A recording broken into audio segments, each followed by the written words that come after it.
வேத பயணத்தில் இன்று நாம் பார்க்க போவது கர்த்தர் எழுந்திருப்பார். ஏசாயா 30:18. உங்களுக்கு இறங்கும்படி கர்த்தர் காத்திருப்பார், உங்கள் மேல் மனதுருகும்படி எழுந்திருப்பார். கர்த்தரையே நம்பியிருக்கிற ஒவ்வொரு தேவ பிள்ளைகள் மேலும் கர்த்தர் இறங்கும்படி காத்திருப்பார், மனதுருகும்படி எழுந்திருப்பார். நம்முடைய ஆண்டவர் மனதுருகுபவர், அவர் இரக்கம் உள்ளவர். யார் மேல் கர்த்தர் மனதுருகுவார் என்றால், மனம் திரும்பி தேவனுடைய சமூகத்தில் காத்திருப்பவர்கள் மேல் மனதுருகுவார். கர்த்தர் நீதி செய்கிற தேவன், அவருக்கு காத்திருக்கிற அனைவரும் பாக்கியவான்கள்.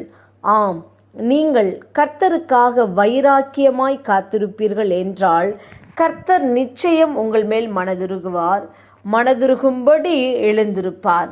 உங்கள் காரியங்கள் ஜெயமாய் மாறும். நாம் ஜெபிப்போம். அன்பின் பிதாவை கேட்ட வார்த்தையின்படியே நீர் எங்களுக்கு செய்ய போற கிருபைக்காய் ஸ்தோத்திரம். இயேசுவின் நாமத்தில் ஆமேன். கர்த்தர் தாம் இந்த வார்த்தைகளை கொண்டு உங்களை ஆசீர்வதிப்பாராக. ஆமேன்.